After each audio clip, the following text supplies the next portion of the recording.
వివిధ శాఖాధిపతులందరూ కూడా ఈ కార్యక్రమానికి వచ్చారు. ఒక మంచి ప్రజెంటేషన్ని కలెక్టర్ గారు కాంప్రహెన్సివ్గా తయారు చేసి ఇచ్చారు. అయితే మనమంతా కూడా ఫీల్డ్లో ఉండే ఏదైతే ప్రభుత్వ లక్ష్యాలని మనం ఇంప్లిమెంట్ చేస్తామో మనకి ఖచ్చితమైన మైక్రో ప్లానింగ్ ఉండాలి.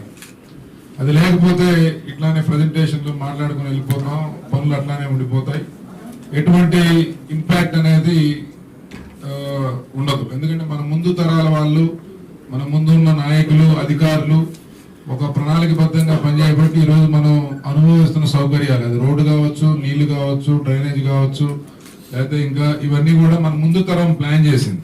లేకపోతే మన ముందు ఆ పని చేసిన వాళ్ళు దీని మీద దృష్టి పెట్టారు. వాళ్ళకన్నా మెరుగ్గా భవిష్యత్ తరాలకి మంచి అద్భుతమైన అవకాశాలు, నివాస యోగ్యమైన ప్రాంతంగా మన ప్రాంతాన్ని తయారు చేసి ఇవ్వాలంటే మనం అందరం కూడా కొంచెం గట్టిగా పనిచేయాల్సి వస్తుంది. దీంట్లో ఇప్పుడు దాదాపు కొత్త టీము, వీళ్ళందరూ కూడా ఇంకో 4-5 సంవత్సరాలు ఈ ప్రాంతంలో ఉంటారు కాబట్టి ఇంకా ఈ ప్రాంతం మీద అవగాహన పెంచుకోవడం చాలా అవసరం. చిత్తూరు నియోజకవర్గానికి సంబంధించి నేను ఒక డాక్యుమెంట్ ని కలెక్టర్ గారికి, అలాగే మంత్రి గారు శ్రీ గొట్టిపాటి రవికుమార్ గారు, అలాగే మంత్రి గారు శ్రీ అనగాని సత్యప్రసాద్ గారికి అందించడం జరిగింది. మా నియోజకవర్గం పూర్తిగా 95 గ్రామాలతో 6 మండలాలతో గ్రామీణ ప్రాంతం. అక్కడ ఏదైనా ఇండస్ట్రీ 1-2 ఉన్నాయంటే అవి కూడా అగ్రో బేస్డ్ ఇండస్ట్రీసే. గ్రానైట్కి సంబంధించి కొంత ఏరియాలో ప్రాసెసింగ్ ప్లాంట్స్ ఉంటాయి తప్పితే మిగతా 100కి దాదాపు 90% మంది డైరెక్ట్లీ ఇండైరెక్ట్లీ అగ్రికల్చర్ మీద ఆధారపడి ఉంటారు. వారికి మెరుగైన సౌకర్యాలు అందించేదానికి ప్రభుత్వం ప్రణాళికబద్ధంగా కృషి చేస్తే బాగుంటుందనేది నా ఉద్దేశం. గతంలో ఈ వాటర్ ట్రాన్స్పోర్ట్ సిస్టమ్ ఉండేది through Buckingham canal.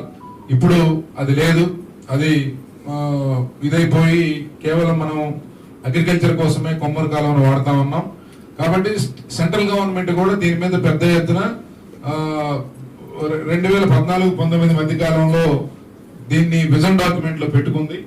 Buckingham canal పునరుద్ధరణ, వాటర్ ట్రాన్స్పోర్ట్ సిస్టమ్ పునరుద్ధరణ చేసి ఈ ప్రాంతం అంతా గతంలో ఎప్పుడో 300 సంవత్సరాల క్రితం బ్రహ్మాండంగా షిప్పులు తిరిగిన ప్రాంతం. ఈ రోజు నీళ్లు కూడా పొలాలకు వచ్చే పరిస్థితి లేదు. దీన్ని మనం విజన్ డాక్యుమెంట్ లో పెట్టుకోవాలి.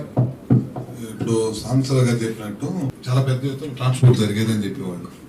దాన్ని మనం ఒక రెజల్యూషన్ లాంటిది పాస్ చేసి మన స్టేట్ గవర్నమెంట్ కి, సెంట్రల్ గవర్నమెంట్ కూడా పంపిస్తే, ఎందుకంటే దాదాపు చాలా ఎక్కువ దేశాల్లో త్రూ వాటర్ ట్రాన్స్పోర్ట్ ద్వారా కనుక లో కాస్ట్, చాలా కాస్ట్ తగ్గిపోయింది. ప్లస్ పొల్యూషన్ కూడా. ఇప్పుడు గ్రీన్ హైడ్రోజన్ వస్తుంది రాబోయే రోజుల్లో. ఈ పెద్ద పెద్ద వెసల్స్ కానీ వాటన్నిటి కూడా ఈ ఫ్యూయల్ తో నడిచింది అనమాట. ఈ బకింగ్హామ్ కెనాల్ కనుక మనం కనుక మోడరేట్ పద్ధతులు కూడా తీసుకుంటే, అప్పుడు 2004లో ఒకసారి మన గవర్నమెంట్ పంపిస్తే ఆ రోజులో 3,000 కోట్లు అయింది. ఇప్పుడైతే దాదాపు 10,000 కోట్ల నుంచి 30,000 కోట్లు అవ్వచ్చు. ఇది చాలా బెనిఫిట్. మనం ఒక ఇనిషియేటివ్ తీసుకొని కనుక ముందుకు పంపించగలిగితే బాగుంటుందని నా